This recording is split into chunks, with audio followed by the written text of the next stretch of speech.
అబ్బా ప్రియాంక, మా ఇంటి పక్కన ఆంటీ ఊరకు నోరు వాసన వస్తుంది అంటుంది. ఏం చేయాలో చెప్పబ్బా. నాకు మాత్రం ఏం తెలుసు అబ్బా. పదా సార్ దగ్గరికి వెళ్దాం చెప్తారు. సార్ మీ దగ్గరికే వస్తున్నాం సార్. మీరు చెప్పింది విన్నారు. ఈసారి నేను కాదు, డాక్టర్ సుధా గారు చెప్తారు, వెళ్ళి అడగండి. నోటి నుంచి స్మెల్ రావడానికి 6 రీజన్స్ ఉంటాయి. అవేంటో చెప్తాను, వినండి. 1. పళ్ళు గారపట్టిన పుచ్చిపోయిన పళ్ళు ఉన్న బ్యాడ్ స్మెల్ వస్తుంది. 2. చిగురు నుంచి రక్తం వస్తున్నప్పుడు బ్యాడ్ స్మెల్ వస్తుంది. 3. గమ్ ఇన్ఫెక్షన్స్ ఉన్న వాళ్ళకి బ్యాడ్ స్మెల్ వస్తుంది. 4. డయాబెటీస్ కంట్రోల్లో లేని వాళ్ళకి బ్యాడ్ స్మెల్ వస్తుంది. 5. గ్యాస్ట్రైటిస్ ఉన్న వాళ్ళకి బ్యాడ్ స్మెల్ వస్తుంది. 6. థ్రోట్ ఇన్ఫెక్షన్ ఉన్న వాళ్ళకి కూడా బ్యాడ్ స్మెల్ వస్తుంది.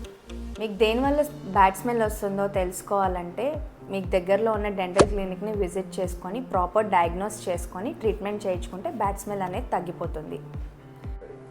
మీకు మా నెక్స్ట్ వీడియో ఏ టాపిక్ మీద కావాలో కింద కమెంట్ చేయండి. Do follow Sudha dental.